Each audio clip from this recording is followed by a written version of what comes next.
Tompokan darah di luar bilik hotel menimbulkan tanda tanya. Aduan dibuat pada pengurus hotel supaya pintu bilik dibuka. Tetapi pintu bilik tidak dapat dibuka. Sepasukan polis kemudian tiba di hotel tersebut. Selepas itu terdengar suara, "Kalau you masuk, saya akan bunuh ini orang." Apa yang terjadi sebenarnya? Weh, nanti dulu. Jangan skip video ni. Kalau korang suka dengan fakta menarik yang berada di kedudukan 5 teratas, korang boleh pergi ke YouTube channel paling top. Jangan lupa subscribe tau. Bukan kena bayar pun. Jam menunjukkan hampir kepada 7 pagi pada 23 Februari 2005. Suasana tenang di sebuah hotel di ibu negara kemudian bertukar kecoh. Seorang tetamu hotel ternampak tumpukan air merah pekat di atas lantai di luar bilik hotel. Tetamu hotel tersebut berasa tidak sedap hati. Ini kerana tumpukan merah itu adalah darah manusia. Pintu bilik kemudian diketuk dari luar. Mungkin ada sesuatu yang berlaku di dalam bilik tersebut. Kerana ingin tahu kenapa ada tumpukan darah itu, pintu bilik tersebut cuba dibuka namun gagal.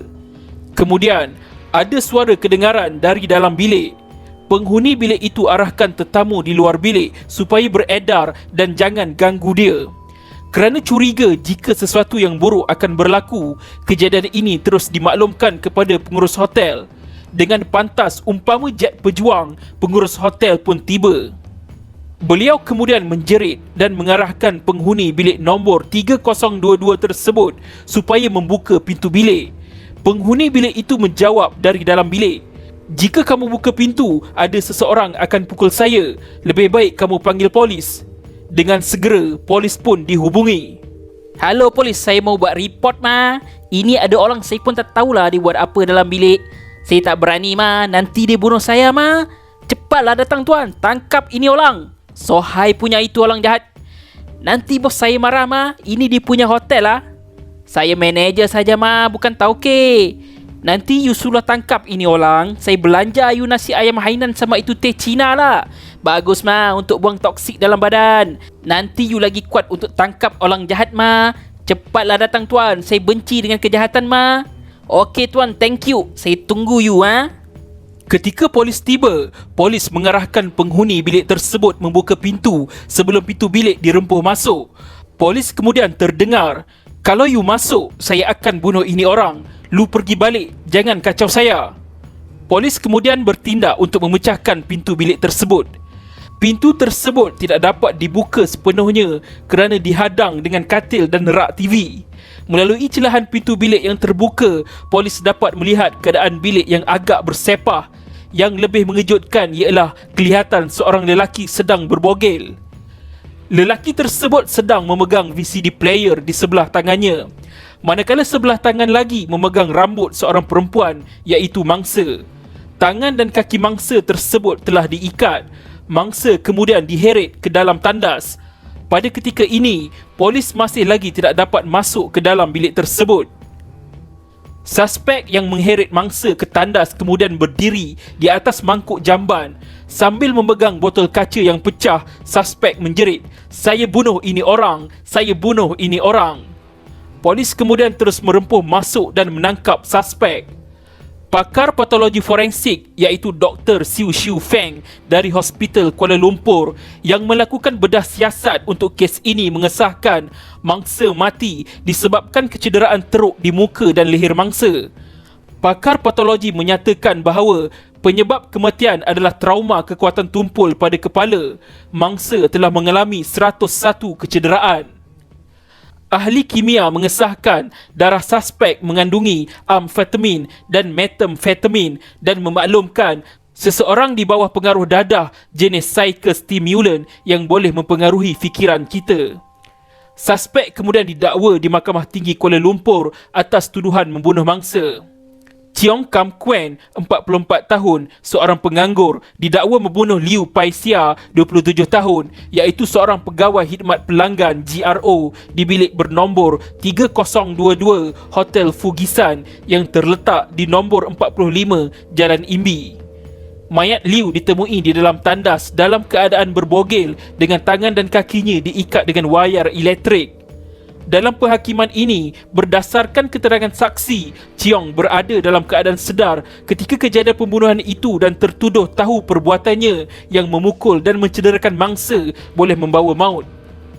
Kecederaan yang dialami mangsa amat teruk, terutama pada bahagian muka, badan dan kepala, malah tengkuknya telah patah.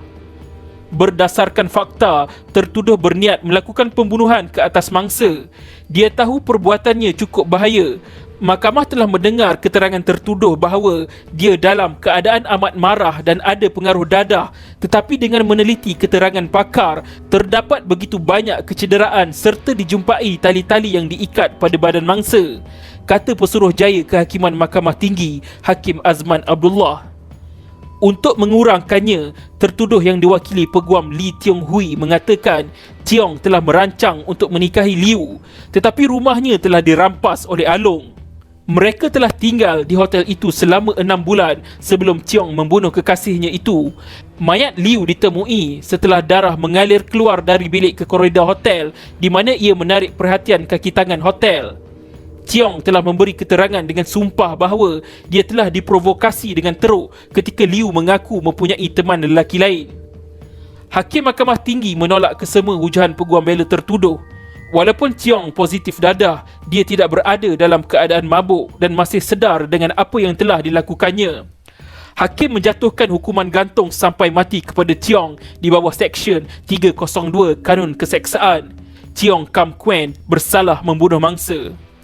Ketika hukuman dijatuhkan, Cheong kelihatan hiba dan beberapa kali memandang ke arah galeri awam. Sepanjang perbicaraan, pihak pendakwaan memanggil 12 orang saksi dan hanya Cheong yang memberi keterangan ketika dipanggil membela diri. Sementara itu, sebelum hukuman dijatuhkan, Timbalan Pendakwa Raya iaitu Ahmad Fuad Osman memberitahu Cheong pernah dihukum penjara 3 bulan dan 6 sebatan pada tahun 1990 atas kesalahan senjata api, dan beliau berharap hukuman yang dijatuhkan terhadapnya akan menjadi pengajaran kepada masyarakat. Keputusan Hakim Mahkamah Tinggi ini kemudian disahkan oleh panel Hakim Mahkamah Rayuan. Mahkamah Rayuan juga memutuskan suspek bersalah kerana membunuh mangsa.